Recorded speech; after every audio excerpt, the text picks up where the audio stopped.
So my word for you today is intentionality. Is yes. We can never say intentionality. Amen. That's why I don't want to holler, I don't want to scream, because this is a big word. I think Dee will come at the end to tell us something about our social media. Amen. I just wanted to give a spoiler alert so that she's awake. Our time is going to come. What is intention? If somebody says you've got an intention, what are they trying to say to you? Meaning, purpose. You've got Motives. Yeah, that's good. somebody says you've got an intention. Now there are degrees of intention, but in general, we're not looking at it as a verb. Is you've got an intention. What are they trying to say? Motive.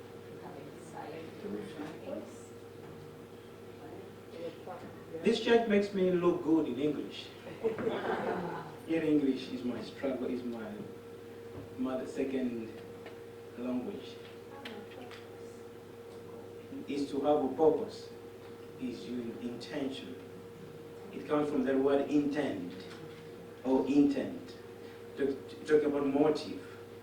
Amen. Intention. Meaning of your heart. Intention. It has the Latin word intendere, which means to stretch towards, means to aim at something. That's good. Is you've got an intention. You're talking about you've got a goal, you've got a purpose, is you've got some expectation, is you aspire for something, is you're hoping for something. It means you envisage there's something that you're holding and waiting on.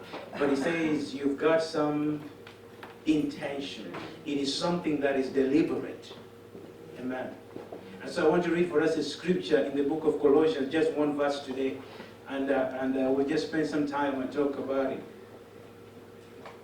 Colossians chapter 3, Colossians 3:23. If you're there, say amen. Colossians chapter 3. You intended it. It's the same thing that Joseph told his brothers in Genesis 50:20.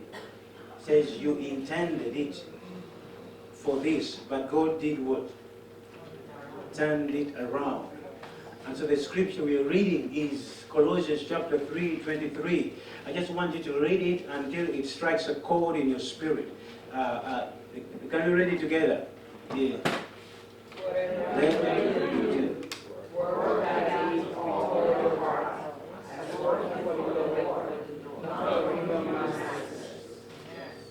Amen. Okay, let's read it like we are not fasting, just for a second. Strength. It is whatever you do, work at it with all your heart, as working for the Lord, not for human masters. is whatever. I know this message is mostly to the leaders, but also to the Colossian congregation. This message is applicable to them. He says, whatever you do is work at it with all your hearts, as working for the Lord. And then they qualify it not. As we speak about this intentionality, I just want, instead of speaking about it from a micro level, I just want to make it a little bigger and look at the church in general, not as individuals or families. But it is also applicable to us. But my focus today is to look at the church in general. But some of the things are going to be to an individual or to a family is to have an intention, is to have whatever you do. Now this text here is very specific. That means it also tells me that sometimes we do certain things, but it seems like we are not serving God. It says, whatever you do, work at it with all your heart, as working for the Lord. That means there are times when we do certain things because we want to please people. You do some stuff because you want to get a high five. You do certain things because you want to get a higher raise.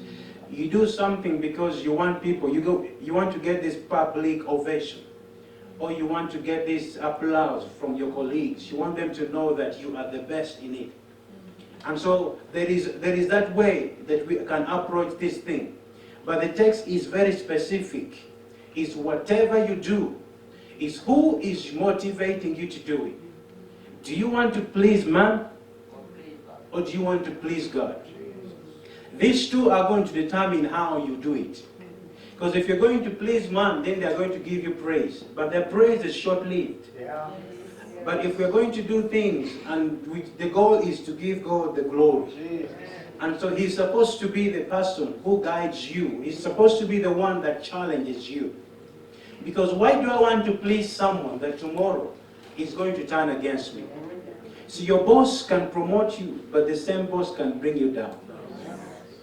You want to know that you are good at something when people stop praising you for doing it.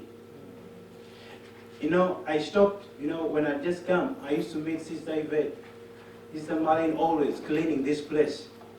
The first few days, I used to say thank you, thank you. But it got to a time when I stopped saying thank you. When you begin to do some things like that and people stop, they stop praising you, but you're still doing the same thing, that means you've passed a certain level. That gratitude is not your motivation. That even if they don't say thank you, I'm still going to do it. Amen. There are people who go to the gym. When you're small, they like to say, oh, you look good. But then when you begin to gain weight, they change their attitude. But I still want people to thank me when I maintain. My issue is not that you want to lose weight. My issue is you want to maintain a certain weight. Because anybody can lose it. They can put you on a keto diet. And within 40 days, you've become figure 1. But if they take out that keto diet, you're going to be figure 100. Now, it is still the same person. But if I'm going to get my praise from men, then that is the highest place I am looking at. But I want my praise to come from God. Amen. That whatever I do is, I don't care whether you see me, you don't see me. I know who I have believed. And I know who I am serving. And this text is very specific. That let God be the ultimate goal. Yeah. Not man. Because even the scripture in Isaiah talks about, cursed is he that trusts in man. Because anytime they can change their mind and attitude about you. And so for us to be intentional, and when I thought of this word, it dropped sometime in August. But it was this week that I struggled even to get something to share until Thursday evening, when I was just reminded of that word, intentionality. If this church wants to go to the next level, what is going to be the vehicle to that is intentionality. Yeah. That whatever we do in this place, we have to examine our intentions. Yeah. And our intention, something that we are talking about is, where is the aim? Where is the aim? I read the statistics this week that most of us live 95 to 97% of our lives on autopilot. It is the opposite of being intentional. It is most of us live our lives on autopilot. We do things without even thinking because it has become normal. We go to work because I guarantee you, how many of us think that I'm going to work? Or you just wake up in the morning and you know, oh, I have to be at work. And sometimes you don't even know how you're getting prepared to go to work. You just find yourself at work.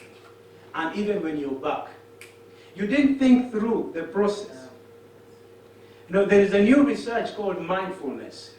Now, mindfulness is the opposite of living a life on autopilot. Now, living life on autopilot means you do things without thinking. You can still achieve the goals, but it is just in your system. And so mindfulness is that place that can pull you and say, hey, stop for a bit. Let me ask you, how many of us eat food and we are concentrating on the food that we're eating? How many of us will take the time to sit and relax and eat that food? And even you know that I'm eating this food. Because we know I just need to wash my hands, get my silverware, whatever I'm using, and just begin to eat. But no, I don't think whether some of us think through the process is how is this food. So what mindfulness does is, when you're eating, is you're very slow. You're processing. It means you're present. Have you ever been in a conversation with someone and they're looking straight in your eye, but they're not there? That even you have to tap them and say, hey. And they feel like they're surprised, they're shocked. But they're sitting and looking at you, but they are not there. Their presence equals their absence. Just because I'm looking at you doesn't mean I'm listening. I'd rather have somebody that is a good listener. That one is very important. And so what mindfulness does, it puts you in a place where relax. Don't hurry. You eat your food. Even as you chew it, your taste buds begin to praise you. You're very mindful of how the food goes through the gullet, through the, is it also for this? Through that gullet, the tube. You can even feel it falling and resting in you. How many of us have had those experiences? But you know this, the challenge in America is time is money. And so we want to eat food very quickly. I've wondered what there are people who are very lazy.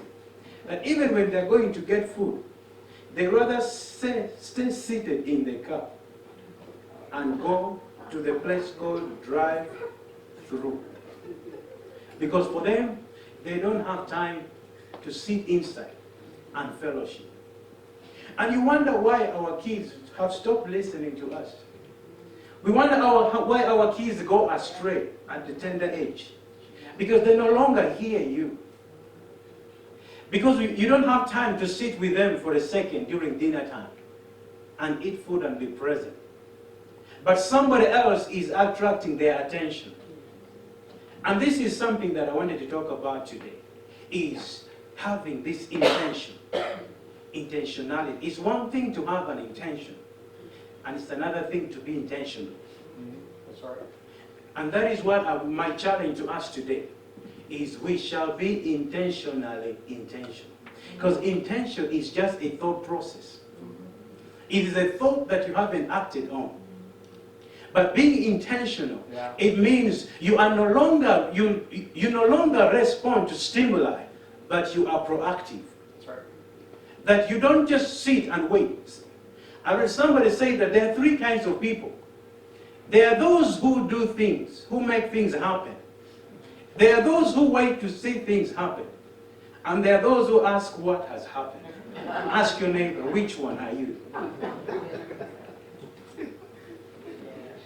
And this is my message to the church this year, is we are not just going to be reactive people, but we are going to be proactive people. Amen. That we are all people who are intentional, are people that show up. Amen. Hey, you don't like, I don't, we have, I think somebody said we have many exes. But I want to speak to you today, Amen, is the same kind of intention that we're asking for, even for the church, is the same kind of intentionality that your spouse is seeking for, that your children are seeking for, is being intentional. There are two ways you can lead your life. Either you can lead your life by design, or you can lead your life by default. If you live your life by design, it means that you are being intentional. It means you are someone that is proactive. People that are proactive don't wait to be told to do something. They show up and do it.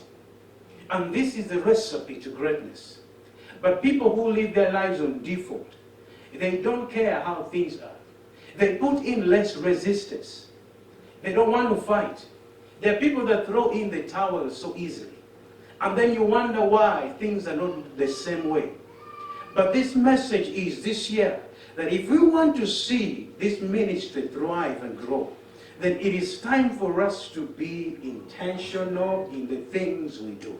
Amen. There are so many churches in the area, but what is going to make our church unique?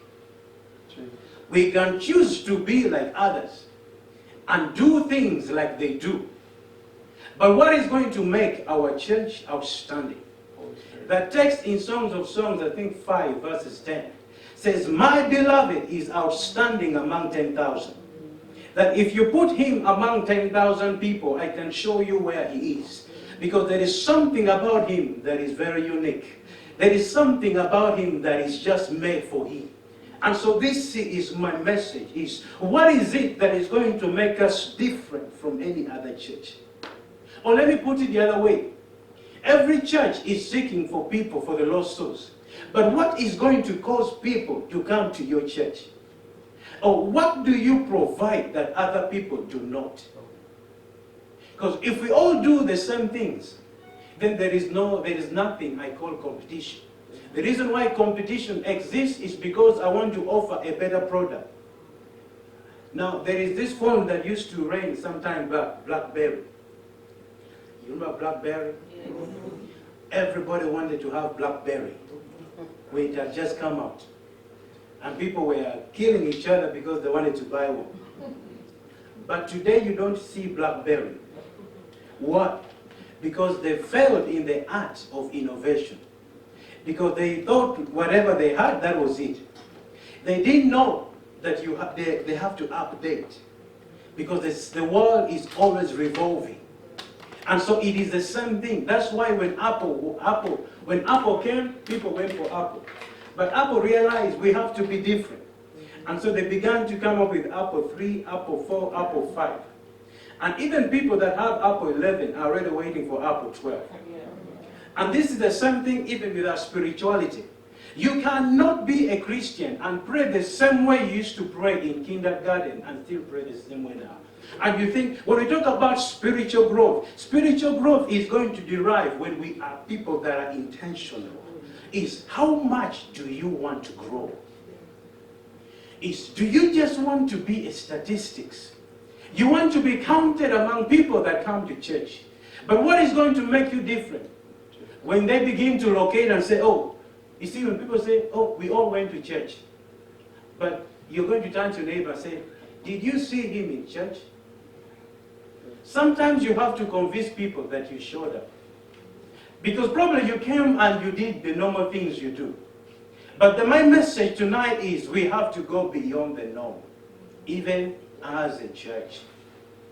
And we are hoping on this year, there's so many problems that we want to come up with. But there's something we call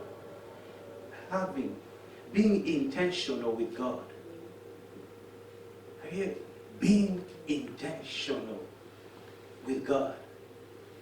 That he's not just any other man, but he's someone that I want to draw closer and closer to. It's someone that I want to know. See, God is love, and God is kind. But God will only reveal himself more to people that show that they want him. I've used this analogy so often that you may have 15 kids, and these are your biological children. Same mother, same father. You love all of them, but you don't trust all of them. They are still your kids, but you won't love them. You will give them everything they want, but I don't think you're going to trust all of them. You cannot trust your last born, who is 4 years old, with the key to your Benz. If you do that, then you are also crazy. And that is the same thing about God. Is what kind of people do you want to be? My message is how much intentionality comes with is you don't have to wait to be told something. Is you do something. You know, I met some lady in Christiansburg. I was visiting. She's a single mom. She has one girl and one boy. And then as we're talking, she was crying. No, she wasn't, I call it crying. You know these pity partying people? They want you to pamper them. I'm the kind of person, if you come to me and you told me I want to commit suicide, my response is, what rope do you want to use?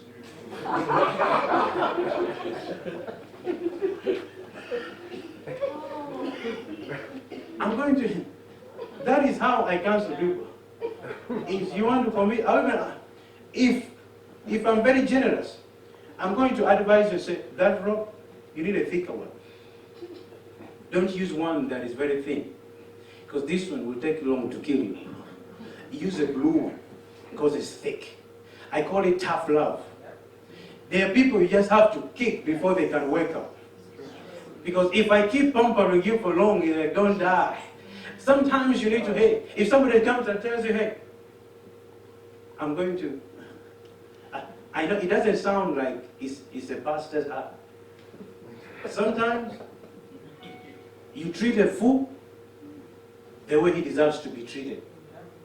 I know I can listen to you. I have that side too. I can pamper, listen. But there comes a time if I see you're not getting it, and that's the same thing like an ego. When it begins to pull out those the nests, to some people it is being rude, but the ego has a goal. If I keep the nest the way it is, these things will never fly. So the ego is going to pluck out one by one. And if I'm watching, it's like, oh no, you're going to kill it. The ego says, no, no, let me do. Sometimes let life just do what it's supposed to do. Because as a church, it is, for so long we have been eating spiritual milk, that when they stretch us into spirit, we don't want to come to church and begin talking about the difference between grace and sin. We want to come to church and begin talking about stuff. Do you want to know God? Is a price to pay, is like, this is what it's going to cost us as a church. And this is what this year is going to be, is we want to stretch our spiritual muscles. We don't want to be in the same kindergarten in our spiritual life for so long. Let's stretch and go higher. Is, Lord, we want to know you. We don't want to just be told is come to church every Sunday. We want people that are going to be hungry and desperate and say, Lord, I'm willing to let go just because of you. But that is going to take intentionality. We have to be a church that is not just intention, but a church that is intention, because intention comes with the word purpose. So we've got to be intentionally purposive. What is the purpose of our existence? Now, many people get saved because they want to go to heaven. But they forget that they have a responsibility. That there is a reason why salvation is not free. It cost him something for him to redeem me and you from the gates of Hades. And so when we get saved, it's not a time for us to play church. It is a time for us to prove that it was worth it. That your death was not in vain. And so let me tell you this. Many of us will never miss a day at work. Many of us. I know people who are sick. They would rather take ibuprofen, but still go to work. They will crawl. They will even ask and say, I'll come late, but I'll be there. But the same people can afford to miss church because it is raining. Because you read the weather, and it said it's going to, the chances of snowing is 20%. That is enough to put you off from church. And then we wonder why we don't know God. We wonder why we have remained in the same spiritual level like this. Just because it is raining. If Jesus had said the same thing, all of us will never have been delivered. But through the pain that he had to endure, he said, let me go because I love them so much. If you cannot afford to miss work, what makes you miss church for only 2.5 hours? There are people who count excuses. They begin to blame their kids for not going to church. They say their kids overslept. But there's some people have never said that during the school year. They rather wake up their kids to go to school. But when it comes to church, my question is, what is the difference? There is a song we used to sing, God, we have made you too small. When we get to a level of familiar in God, when God becomes our buddy, when God becomes another dude, then we have lost it all. And that is something I want to drive to our church. It happens to a church, but it's the same thing that can happen to your spouse. It's they want you, whatever you do, you have to think through it. Even when you're going to buy a gift for your spouse, significant other, you have to put some thought in it. You don't just go and grab it from this place. Sometimes you don't even have money, but you're willing to go to an expensive place. You say, no, this one is for my honey. Even when I ask you, can I have it? You may want to kill me because it is for your honey. My question is, where have we placed our priorities? It's all about priority. That's right. Is who comes first? Is God your number one? Amen. Or is God your number two? We have turned God into a Santa Claus. That we are always expecting him to do ABCD. But remember, he's also expecting something from you. It has to be a relationship that is symbiotic. It is not a parasitic one where you go to him. We turn God into. We always run to him because we know he's going to give. That is the truth because that is him. But just because I gave you doesn't mean I know you well. See, I can give you something because that is my nature. But it doesn't mean I can trust you again. And this is my message to challenge the church. It is going to take me and you to grow this ministry.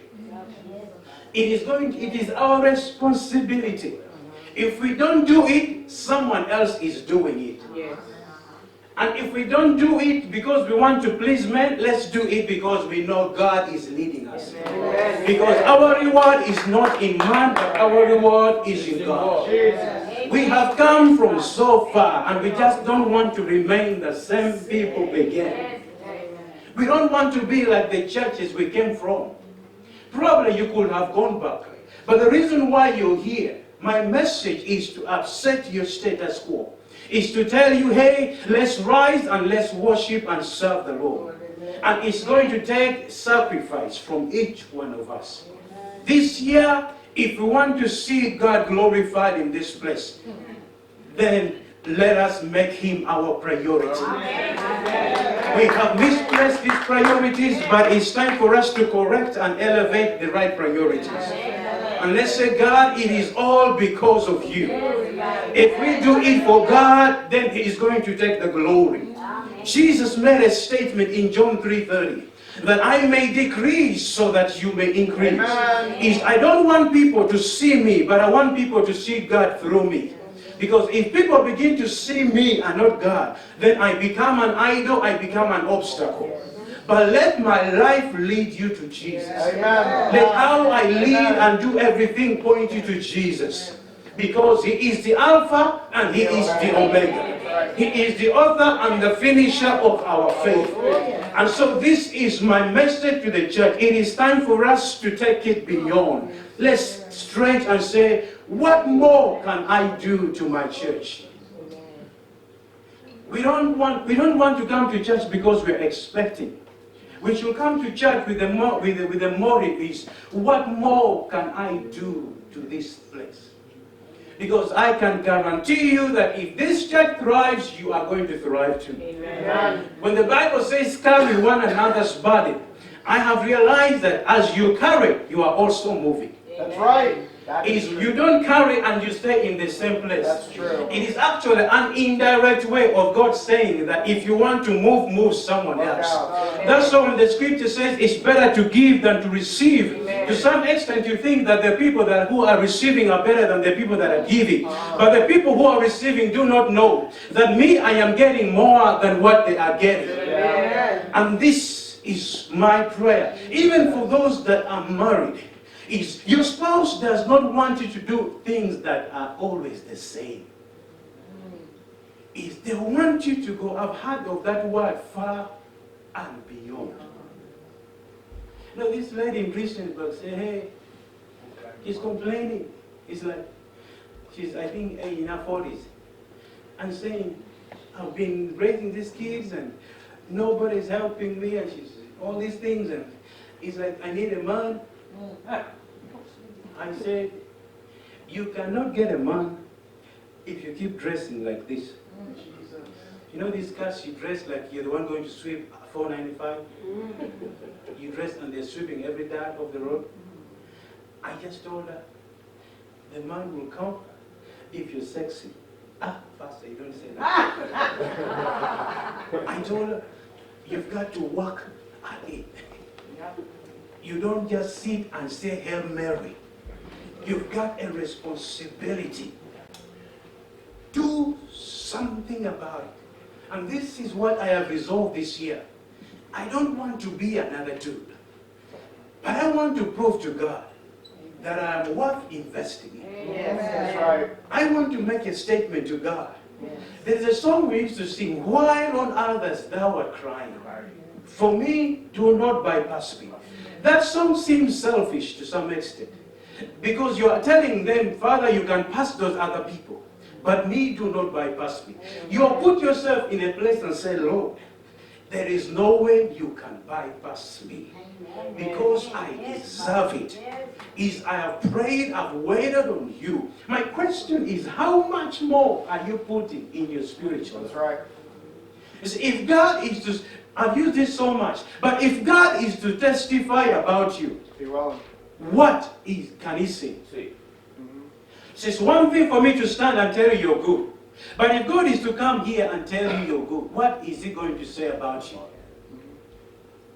The best praise is not the one that you say, is the one that other people say. Amen. Yeah, that's true. Is I can come and say I am good. The full praise. But when somebody else comes and says he is good, That's right. the testimony is heavy. That's Amen. This year is, let us show God that we deserve it. We can pray, we can wait on God. But it is time for us as a ministry, we've got the potential. Now it is time for us to substitute potential energy for kinetic energy. That's right. That's good. You see, we can choose to stay in one place, Holy Spirit. but it's time for us to say we are going to move. Amen. And it's going to come at a cost. Amen. I remember when I just got saved, I said, God, if I get saved, some people are praying. Some of us are praying for the salvation of our beloved. Yet us have been in salvation, but they don't see the reason why they should come. Because they don't see the thing that you've been praying for. Is you're saying, God, save my siblings. But those siblings are looking at you and saying, okay, that they become envious of your spiritual life, that it attracts them without even knowing. We look at the other story of the door. The door opened by itself. Sometimes we don't have to convince people, but people have to take the initiative and say, what more can I bring to this church? Because when we become 50,000 people, we may never ask these questions. Right now, the number is still manageable. There's somebody told me, I want to, I think I say this, I want a church that is smaller. I said, this is the best time to be here. Because you may not like it after a few months. So I said, stay for now, But make sure you put your resume outside. Because there are many churches that are very small. And so this is what I'm trying to say. Are we going to show up 2020? Are we going to sacrifice? Because it is us that are going to build this thing. It is us that are going to make it work. It is us that are going to see God take the glory. And from the text we just read, do it unto the Lord. We don't do it grudgingly. We don't do it while we're murmuring.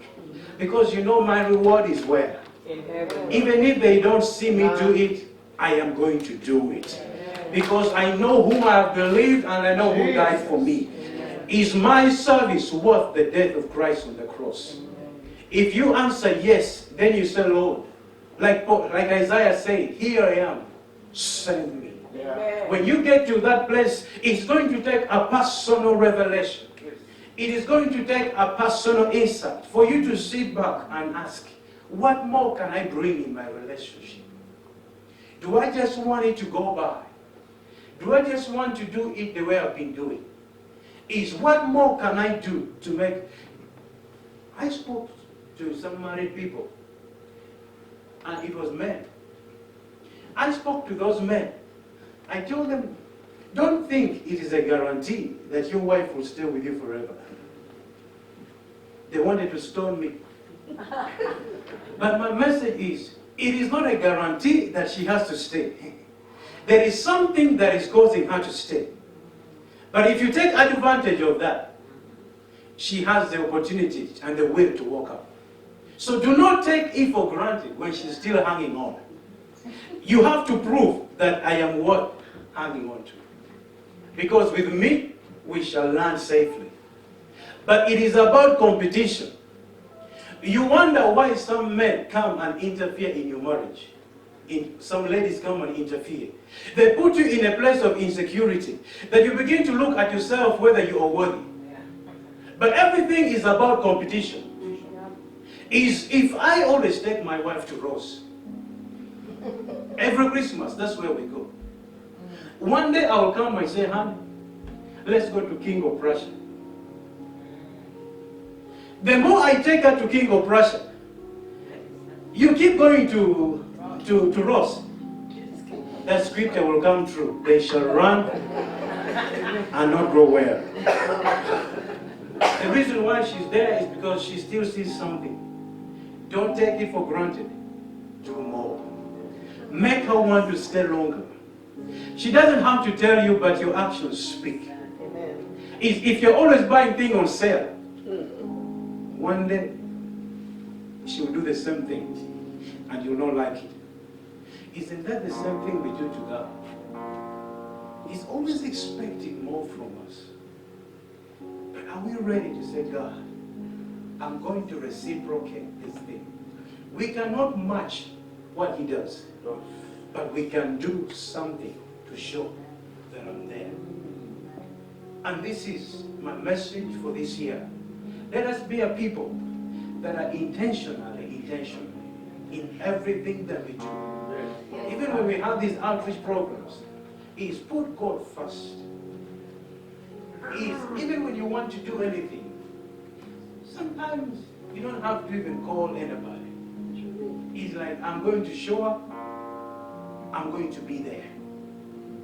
And when God sees this, imagine you have a child that is always, she doesn't even ask you, but she does it.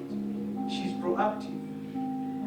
What kind of relationship are you going to have with that child that is always doing things, not seeking any praise, but she gets things done? The same way is what God does. He's affectionate. And that is what I've come to do. And that is my desire, even as a church. Are we willing to go far and beyond in our sacrifices? Look at your neighbor, say, it's time for me to be intentional. If they don't want to respond, you turn to the other one and say, it's time for us to be intentional.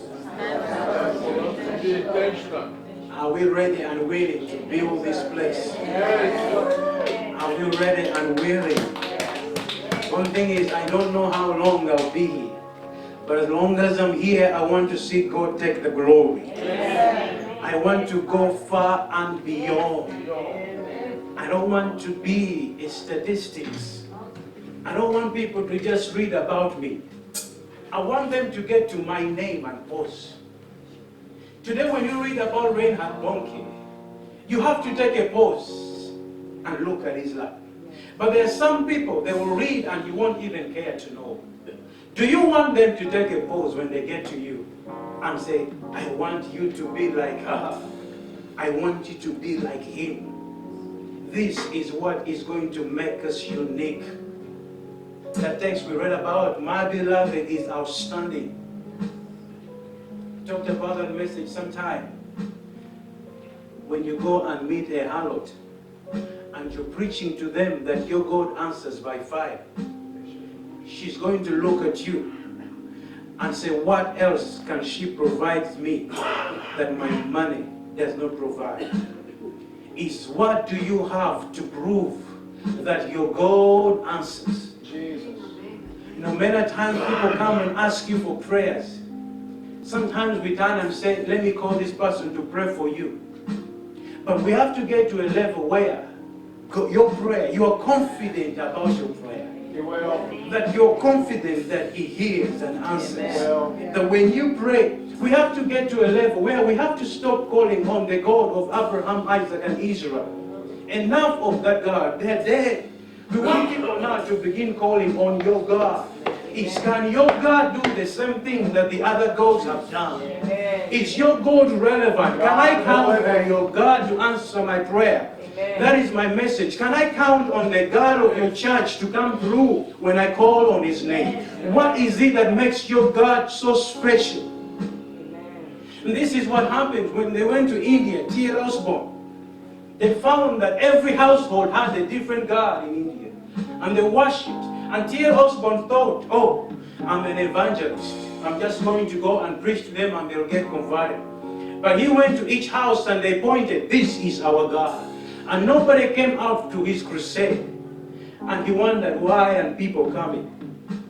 Then he cut his crusade short and said, let me come back to America and seek this God. He spent the next 40 days on his knees praying and praying. He said, Lord, if I don't find you, I'm not going there. And after 40 days, he was soaked and immersed in God. That even before he spoke a word, when he went back, souls were coming. It's like I have found him and I want to give him to you. And this is my heart's prayer. This is my desire for this year. Is we should be willing to take it to another level. Amen. Amen.